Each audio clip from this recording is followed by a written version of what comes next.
রাস্তায় বুঝিয়ে দিতে চাই, আমরা দিন, আমরা হীন, আমরা বৃত্ত প্রতিদিন পেতে আছে ভোটার জ্বালা, চুপ থাকা দায় কতদিন।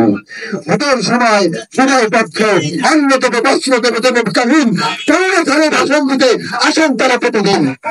ভোটের পরে মেয়েদের জীবন কৃষ্ণ বর্ণ হর্ষবিহীন, তোমরা চলে দামি গাড়িতে চাইনিজ খাও প্রতিদিন, আর রোদ বৃষ্টি আর জ্বর তুফানে হলি জমিরা সম্মুখীন। দুঃখ মানে শাসন করে সার্থক হতে দেশ দুপুরে, এবার আর চলতে পারে বড় কতদিন। দেখো একবার পেছন ফিরে মুক্তিযুদ্ধ স্মরণ করে হীন হীন কৃষক ছেলে থাকেনি মুক্ত করে সেদিন। আমরা দিন, আমরা হীন, আমরা তিক্ত প্রতিদিন। মনে রাখবেন রিক্সা শ্রমিক ভাইরা, আপনারা পাড়ায় মহল্লায় ঐক্য করে তুলেন, বাংলাদেশ বিপ্লবী রিক্সা শ্রমিক সমিতির হাতকে শক্তিশালী করুন, নাইলে কোনো উপায় নাই। রিক্সা শ্রমিক ভাইরা, নাইলে কোনো উপায় নাই। আজকের তাকালেই দেখা যায় যে অনেক রিক্সা শ্রমিকের সংসার নষ্ট হয়ে গেছে। বাস্তবতা হলো এটা যে তাদের সংসার নষ্ট হয়ে গেছে, বউ চলে গেছে। কেন চলে গেছে?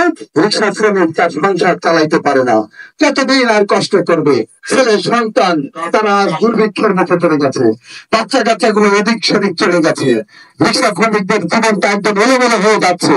কাজেই এই রিক্সা শ্রমিকদের জীবন মান উন্নয়নে সকলকে এগিয়ে আসতে হবে। আমি আমার বক্তব্য দীর্ঘায়িত করবো না, কিন্তু আরেকটি কথা বলি যে রিক্সা শ্রমিকদের যে দাবি ন্যায় দেখা যাবে, এইগুলা রিক্সা শ্রমিকদের প্রাণের দাবি। এই দাবি রিক্সা শ্রমিকদের বাঁচার দাবি। এই লড়াই, বাঁচার লড়াই আগামীতে লক্ষ লক্ষ রিক্সা শ্রমিক ঐক্যবদ্ধ হবে এবং রাজপথে আন্দোলন চালিয়ে যাবে। রিক্সা শ্রমিকদের দাবিগুলা যদি বুদ্ধিমান লোক হয়ে থাকেন মাননীয় প্রধানমন্ত্রী, তাহলে আপনি রিক্সা শ্রমিকদের দাবিগুলা অবশ্যই মেনে নেবেন।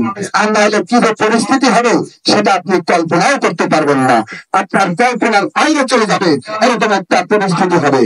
আজকের হয়তো এখানে রিক্সা শ্রমিকরা কম, কিন্তু ভবিষ্যতে এই রিক্সা শ্রমিকরা রাস্তাঘাট অচল করে দিতে দ্বিধাবোধ করবে না।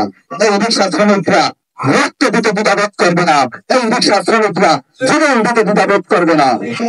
আমি বেশি দীর্ঘায়িত করবো না, আমি সংক্ষিপ্ত, আমি আর কথা বলার সুযোগ পাচ্ছি না, আমার কাছে সময় শেষ, অনেক কথা রয়ে গেছে। আপনারা রিক্সা শ্রমিকরা আগামীতে ঐক্যবদ্ধ হবেন, বাংলাদেশ বিপ্লবী রিক্সা শ্রমিক সংগঠন এই হাতকে শক্তিশালী করবেন এবং আমরা কিছুক্ষণ পরে প্রধান অতিথির বক্তব্যের পরে একটা ছোটখাটো মিছিল করবো। সবাই সাথে থাকবেন। রিক্সা শ্রমিক দ্বারা তো যাবেন না, সবাই বসুন।